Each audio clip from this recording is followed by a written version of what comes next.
The sun hung low in the sky, casting an orange glow over the rolling hills of Eldengrove. Elias Faulkner rode silently through the countryside, his mind preoccupied with the task ahead. For years, he had been one of the kingdom's most feared witch hunters, purging villages of those who practiced forbidden magic. His sword, blessed by the church, had ended the lives of countless witches, all in the name of justice. Eldengrove was his next target. A small village nestled at the edge of a dense forest, it had been plagued by misfortunes, failed crops, sickened livestock, and inexplicable deaths. The villagers were certain a witch was behind their suffering, and they had summoned Elias to rid them of the evil that lurked among them. As he approached the village, Elias heard the whispers of the villagers as they gathered around him. His reputation preceded him, an infallible hunter who could sniff out magic like a hound tracks prey. They pointed him toward the forest, where the witch was said to live in a secluded cabin. "She's cursed us all," an old woman croaked, gripping Elias's arm as he dismounted his horse. "The crops died the day she arrived. Our children fall sick and she walks free. You must put an end to her." Elias nodded, but said nothing. He had heard the same accusations in every village. Witches always used their power to bring harm, to twist the natural world in ways that brought suffering. His mission was clear: find her, eliminate her, and free Eldengrove from her curse. The forest was thick and silent as Elias ventured deeper, the light of the setting sun barely piercing the dense canopy above. His hand rested on the hilt of his sword, senses sharp as he moved through the undergrowth. Soon he spotted the cabin, a small, weathered structure nestled among the trees. Smoke rose from the chimney, and the faint scent of herbs and wood smoke drifted through the air. As he approached, the door creaked open, and a young woman stepped out. Her eyes, the color of deep forest moss, met his without fear. She was not what he expected. She didn't wear the tattered robes of a hag or cower before him in terror.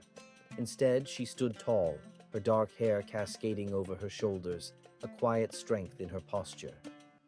"You've come to kill me," she said, her voice steady but soft. Elias narrowed his eyes. "If you're the witch responsible for the suffering in Eldengrove, yes." She sighed, lowering her gaze for a moment before meeting his eyes again. "I am Mira, and yes, I have magic. But I haven't cursed this village. They fear what they don't understand. Their crops failed because of the drought, and their children are sick from the poor conditions they live in, not because of me." Elias had heard similar defenses before. Witches always claimed innocence, that they were unjustly blamed for natural misfortunes. But this time, something gnawed at him. The air around her was different, not heavy with dark magic, but calm. The usual sense of malevolence he encountered with witches was absent. "Why should I believe you?" he asked, his hand tightening around his sword's hilt. "Because I have tried to help them," Mira said, stepping closer. "I've been gathering herbs to heal their sick, but they refuse to accept anything from me. They think I'm the cause of their suffering, but I only want to stop it. Please, Elias, look around you, the forest, the land. It's the drought that's killing their crops, not a curse." Elias was stunned to hear his name fall from her lips. "How do you know who I am?"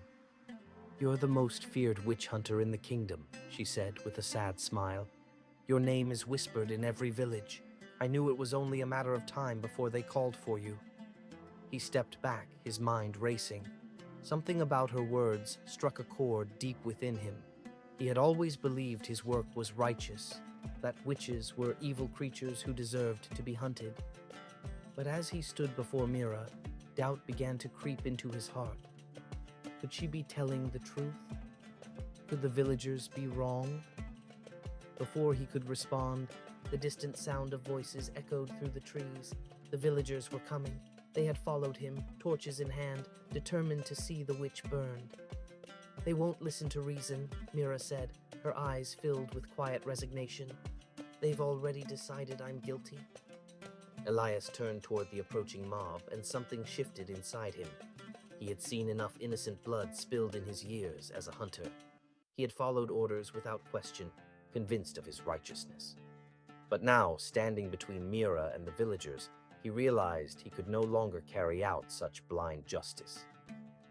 "You're coming with me," he said, grabbing Mira's hand. "I won't let them kill you."